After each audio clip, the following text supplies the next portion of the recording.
एक अकेला आदमी क्या कर सकता है? ये सवाल तब खत्म हुआ जब राजस्थान की सूखी जमीन पर एक आदमी ने 12 मरी हुई नदियों को वापस जिंदा कर दिया। ये कहानी है डॉक्टर राजेंद्र सिंह जी की, जिसे लोग वाटरमैन ऑफ इंडिया के नाम से जानते हैं। राजेंद्र सिंह राजस्थान आए थे आयुर्वेदा डॉक्टर बनने, लेकिन उन्होंने देखा कि यहाँ तो सबसे बड़ा रोग पानी की कमी है। गांव की महिलाएं रोज 6 से 8 घंटे दूर पहाड़ों से पानी लाने जाती थी। बच्चे प्यास से रोते थे, जानवर मर रहे थे, खेत सूखे पड़े थे और लोग मजबूरी में गुजरात, मुंबई, रतलाम काम ढूंढने माइग्रेट कर रहे थे।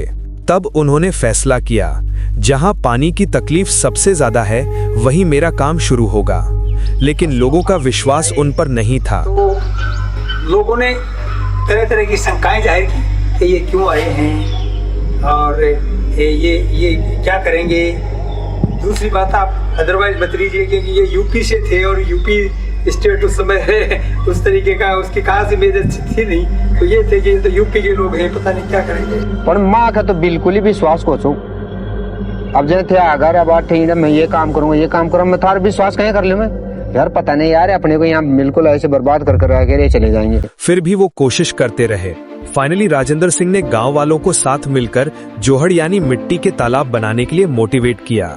जोहाड़ एक बहुत ही पुराना Indian rain water harvesting system है, जो एक छोटा सा गड्ढा या तालाब होता है जिसे मिट्टी और पत्थर से बनाया जाता है। बारिश का पानी इसमें जमा होता है और धीरे धीरे जमीन के अंदर सोख होता है, जिससे ग्राउंड वाटर रिचार्ज हो जाता है। सिंपल सा स्ट्रक्चर, लेकिन असर जबरदस्त, जिसमें महिलाएं सबसे पहले जुड़ी रही, क्योंकि पानी का दर्द सबसे ज्यादा उन्होंने ही सहा था। हमारे इस पानी के काम में सबसे बड़ा योगदान महिलाओं का है। पानी का सुख दुख सबसे ज्यादा महिलाओं पर होता है। पानी का कष्ट सबसे ज्यादा महिलाओं को भुगतना पड़ता है। महिलाओं को पानी लाने के लिए कभी कभी तो 6 से 8 घंटे लगते थे।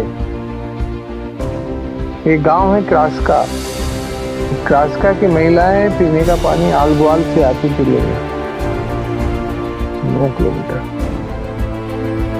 महिलाओं की जिंदगी में जो ट्रेजेडी थी, जो कष्ट था, वो पानी का था।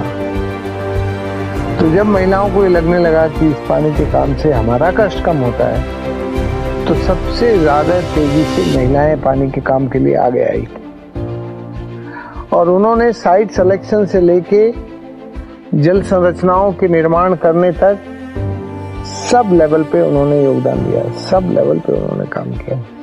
धीरे धीरे 100 से ज्यादा गांवों से लोग जुड़े, 11 डिस्ट्रिक्ट से कम्युनिटीज आई, 100+ लैंग्वेजेस बोलने वाले लोग एक साथ खड़े हो गए। पर रास्ता आसान नहीं था। माइनिंग माफिया राजेंद्र सिंह के खिलाफ हो गया। राजेंद्र सिंह पर कई बार जानलेवा हमले हुए। एक बार तो वो 20 डेज तक कोमा में रहे। सारा माइनिंग माफिया हमारे खिलाफ हो गया, बौखला गया और बस हमले करने लगा। जानलेवा हमले हुए, एक नहीं 3 बार। अरे एक बार तो मेरे ऊपर इतना खतरनाक हमला हुआ कि मैं 20 दिन तक ऑल इंडिया मेडिकल इंस्टीट्यूट में कोमा में भर्ती रहा। इससे तो आदमी डर जाता है ना, टूट जाता है। पर वो कभी नहीं डरे। वो कहते हैं, मैं अपने लिए नहीं समाज के लिए लड़ रहा हूँ, इसलिए डर का कोई मतलब ही नहीं। लेकिन मैं अंदर से कभी डरा नहीं था, मेरे अंदर डर नहीं था। मुझे हमेशा ये लगता था कि मैं अपने लिए नहीं कर रहा हूँ, मैं जिसके लिए कर रहा हूँ वो मेरे साथ है। उन्होंने PIL फाइल की, गवर्नमेंट को एक्शन लेना पड़ा, जिसके बाद अरावली हिल्स और सरिस्का टाइगर रिजर्व को बचाया गया।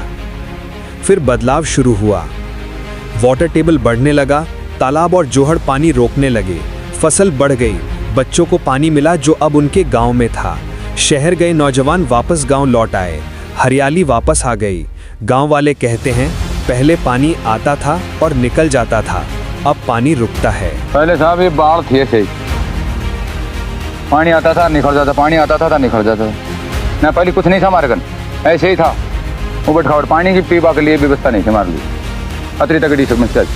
राजेंद्र सिंह ने दुनिया को दिखा दिया कि पानी बचाना डिग्री से नहीं, समझ, जिद और टीम वर्क से होता है। उन्होंने 11,000 से ज्यादा जोहड़ बनाए, लेकिन हर जोहड़ को समाज के नाम कर दिया। हमने 11,000 जल संरचनाओं का निर्माण करवाया, पर हम किसी एक छोटी सी संरचना के भी मालिक नहीं है। समाज मालिक है। कोई संरचना हमारी नहीं है, सारी संरचनाएं समाज की हैं। उन्हें कई पुरस्कार भी मिले।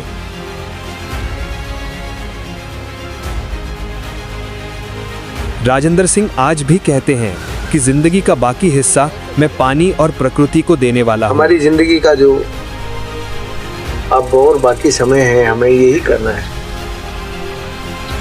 पानी, प्रकृति, पर्यावरण और ये पूरा परिवेश अच्छा बने, उसके लिए लगे।